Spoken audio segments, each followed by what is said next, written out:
안녕하세요. 군사돋보기입니다. 현재 전 세계 수많은 군사 무기들은 대부분 미사일이나 폭탄을 이용한 원거리 타격 수단들로 이루어져 있는데요. 그런데 많은 신기술이 등장하면서 이제까지는 그렇게까지 많이 필요하지 않았던 동력을 필요로 하고 있습니다. 바로 막대한 양의 전기, 전력이죠. 현재 함선이나 육지의 차량, 항공기에 배치되기 시작했으며 앞으로는 우주에까지 배치될 것으로 예상되는 고출력 레이저 무기는 특성상 존재할 수밖에 없는 여러가지 단점을 압도적인 전기 출력으로 해결해야 하는 상황입니다. 미사일 대신 포탄을 극초음속으로 발사하는 레일건 또한 막대한 전력을 필요로 하는 무기 중 하나인데요. 지금의 원자로보다 훨씬 뛰어난 발전 시스템이 등장하고 우주의 초강력 인공위성 레이저 같은 무기를 배치할 수 있다면 현재 전 세계에서 위협이 되고 있는 ICBM, SLBM 같은 탄도미사일 자체가 사라져버리게 만들 수도 있을 겁니다. 그런데 겨우 이런 정도에 그치지 않는 엄청난 기술이 연구되고 있습니다. 성공한다면 미래 인류로 하여금 더 이상 에너지 걱정을 할 필요가 없고 태양계를 벗어나 본격적인 우주 진출이 가능하게 만들 수 있는 기술, 그야말로 이제까지 인류가 이뤄왔던 과학적 성취와는 차원을 달리하는 문명사적인 진일보를 이끌어낼 수 있는 혁명이라는 말 따위로는 부족한 그런 기술인데요. 이 기술을 연구하는 데 있어 최근 우리 대한민국이 전 세계 그 어느 국가도 이뤄내지 못한 엄청난 과학적 성취를 이뤄내 화제가 되고 있습니다. 우리나라의 과학자들은 대체 얼마나 큰 대형 사고를 친 걸까요? 지금부터 알아보겠습니다. 전문가는 아니지만 해당 분야의 정보를 조사 정리했습니다. 본의 아니게 틀린 부분이 있을 수 있다는 점 양해해 주시면 감사하겠습니다. 인간이 태양을 만든다, 인류의 무궁한 발전을 약속하는 핵융합 발전. 핵융합 발전이란 태양에서 핵융합 반응이 일어나는 것과 같이 핵융합 현상을 인위적으로 일으켜 이로 인해 발생한 막대한 에너지를 이용하는 기술을 말합니다. 핵융합 발전을 두고 인공 태양에 비유하는 것은 이 때문인데요. 핵융합 발전은 핵 분열 발전 방식을 이용하는 기존의 원자력 발전을 한참 뛰어넘는 차세대 동력원으로서 원자력 발전과는 비교할 수 없는 강력한 장점들을 가지고 있습니다. 그에 반해 기존 원자력 발전 방식들이 가진 것에 비해서는 비교도 할 수 없는 아주 작은 단점들만 가지고 있습니다. 원자력 발전의 고질적인 단점인 방사능 폐기물 등의 환경 문제까지 획기적으로 개선할 수 있을 정도인데요. 영국의 물리학자인 스티븐 호킹은 핵융합 발전이 인류를 종말에서 구할 수 있는 첫 번째 단추라고 표현할 정도로 핵융합 발전은 인류에게서 엄청난 기술적 진보라고 할 수 있습니다. 핵융합 발전이란 말 그대로 핵융합 현상을 이용하여 전기를 생산해내는 기술을 말하며 현재는 그나마 구현하는 데 있어 조건이 낮은 중수소 3중수소의 핵융합, DT 융합을 목표로 하고 있습니다. 핵융합 발전의 엄청난 효율은 연료로 지구 전체에 얼마든지 퍼져 있고 물의 화학 반응으로도 만들 수 있는 수소를 이용한다는 점에서 나오는데요. 핵융합 발전은 수소 1g당 약 638기가줄의 에너지를 발생시킬 정도로 어마어마한 효율을 가지고 있습니다. 같은 질량의 연료를 소모했을 때 핵융합 반응이 핵분열 반응보다 7배 많은 에너지를 생산하는 것이 가능한데요. 수소 1g의 핵융합 에너지는 석탄으로 치면 21톤, 석유로 치면 약 60드럼으로 약 12,500리터를 사용해 전력을 생산했을 때와 같은 에너지를 발생시킵니다. 수소 50kg만 있으면 1기가와트급 핵융합 발전소를 1년 동안 운영하는 것이 가능하다고 하는데요. 계산상으로 수소 1000톤만 있으면 1년 동안 다른 에너지 공급 수단이 없어도 전 세계가 에너지 걱정 없이 풍족하게 살 수 있을 만큼의 에너지를 생산해낼 수 있다는 말이 됩니다. 2020년 기준으로 전 세계 수소 생산량은 약 7천만 톤이 넘었기에 충분히 핵융합 발전의 연료로서 조달하는 것이 가능한 상황인데요. 게다가 바닷물을 퍼와서 증류하고 분해하면 간단히 얻을 수 있는 것이 수소이기에 핵융합 발전의 연료인 수소는 얼마든지 구할 수 있습니다. 거기서 더 나아가 보자면 수소는 지구 전체뿐만 아니라 우주에도 너무나도 광대하게 퍼져 있을 정도로 많은 양을 자랑합니다. 미래 인류가 우주에 진출해도 걱정할 필요가 없다는 점이 소름 끼치는데 그 이유는 수소가 우주 전체에서 가장 흔한 원소이기 때문입니다. 훗날 우주 여행을 통해 목성과 토성에서 채집할 수 있는 수소의 양은 지구에서 얻을 수 있는 수소의 양과는 감히 비교할 수 없을 정도로 차원이 다를 정도인데요. 이것까지 포함할 경우 전 인류가 훗날 우주로 진출해 식민지를 건설한다는 가정을 해도 에너지 걱정 없이 풍족하게 살 수 있게 된다고 합니다. 당장 지구의 바다에만 해도 약 22조 6,500억 톤의 중수소가 있는데 이건 경수소는 빼놓고 이야기하는 것입니다.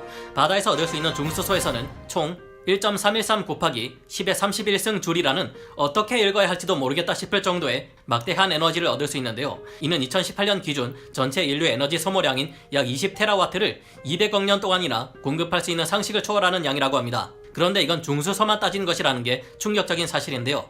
경수소까지 핵융합 발전에 동원할 경우 발전량은 훨씬 크게 늘어나지만 지상에서의 PP 반응 핵융합이 어렵기 때문에 이건 아직까지 불가능의 영역으로 인식되고 있습니다. 핵융합 발전은 프로메테우스 같은 SF 영화에서나 등장할 법한 엄청난 기술인 반면 화력발전소나 핵분열을 이용하는 원자력 발전소와 달리 대형 사고 위험이 전혀 없다는 것도 큰 장점입니다. 핵융합 발전소보다 오히려 집에서 우리가 라면 끓일 때 사용하는 가스레인지가 더 위험할 정도라고 하는데요. 그 이유는 핵융합 발전이 극소량의 수소를 필요할 때마다 융합로에 조금씩 투입해서 연료를 보충하는 방식으로 이루어지기 때문입니다. 이 말은 그러니까 반응로 안에서 핵반응 제어에 문제가 생기는 큰 사고가 발생하더라도 폭발을 일으킬 만한 연료 자체가 없어서 폭발이 일어나지 않기 때문인데요. 여기서 한 가지 의문이 생깁니다. 아니 그럼 그렇게 위력적이라고 하는 게 수소폭탄인데 아무리 연료를 적게 쓴다고 해도 수소를 연료로 쓰는 핵융합 발전 시설에서 폭발이 일어나면 큰 문제 아니냐 하는 것이죠.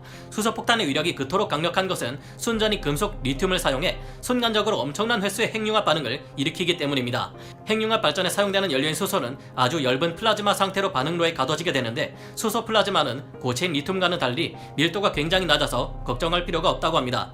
수소 플라즈마는 부피당 열에너지 수용량이 지극히 낮다는 말인데요. 플라즈마의 온도는 1억도 C를 넘어설 정도로 굉장히 높지만 플라즈마가 가진 전체 열 에너지는 얼마 되지 않는다는 뜻인데 끓는 물에 비유할 수 있습니다. 우리가 100도 C에 끓는 물에는 살짝 닿기만 해도 심한 화상을 입지만 100도 C의 수증기에는 몇 초 동안 노출된다고 해도 아무런 피해가 없죠. 혹여나 핵융합 반응을 제어하는 데 실패해서 플라즈마가 반응로 내벽에 부딪힌다 해도 플라즈마는 금세 식어버리며 반응로가 녹는 참사 따위는 일어나지 않는다고 합니다. 핵융합 발전소에서 발생할 수 있을 가장 큰 사고를 굳이 생각해보자면 DT 반응로가 망가져 삼중수소가 유출되는 사태인데요. 하지만 핵융합 원자로를 운용하는데 필요한 삼중수소는 수백 그램에 불과하기 때문에 이 미량의 삼중수소가 누출될 일은 거의 없다고 합니다. 만약 누출이 된다고 해도 순식간에 모양 수준 미만으로 희석되어 버려 환경에는 별 영향을 미치지 않는다고 하는데요.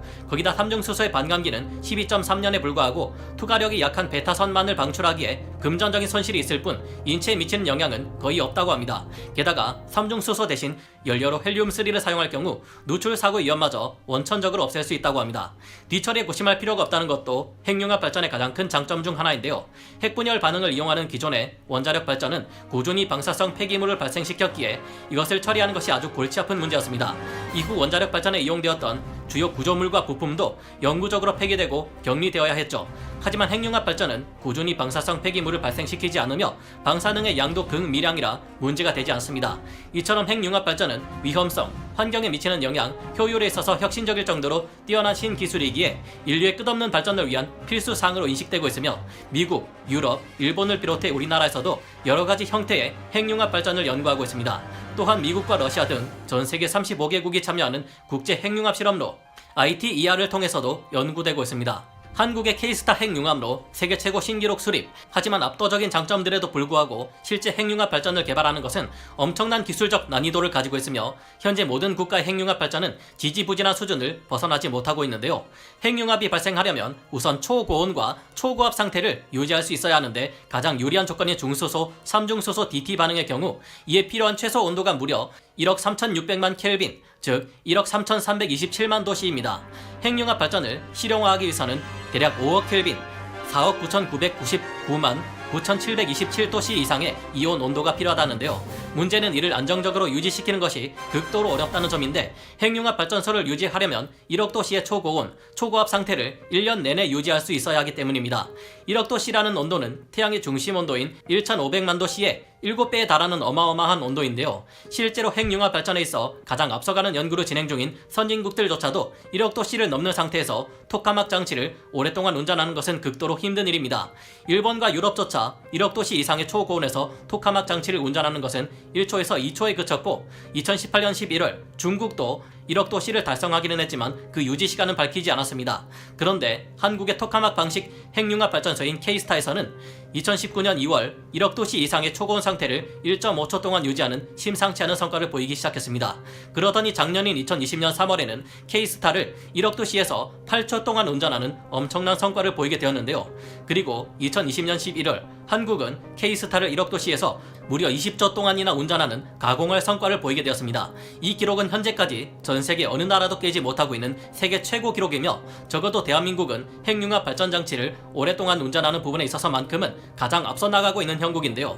한국의 K스타는 어떤 비결로 이 같은 놀라운 기록을 세울 수 있었을까요? 세계 최고의 기록을 연일 갱신하고 있는 자랑스러운 대한민국의 K스타이지만 여기에도 우리가 극복해야만 할 심각한 문제가 있다는데 그것은 무엇일까요? 그에 대한 이야기는 다음 2부에서 이어 말씀드리기로 하고 오늘 군사 돋보기는 여기서 마치겠습니다. 감사합니다.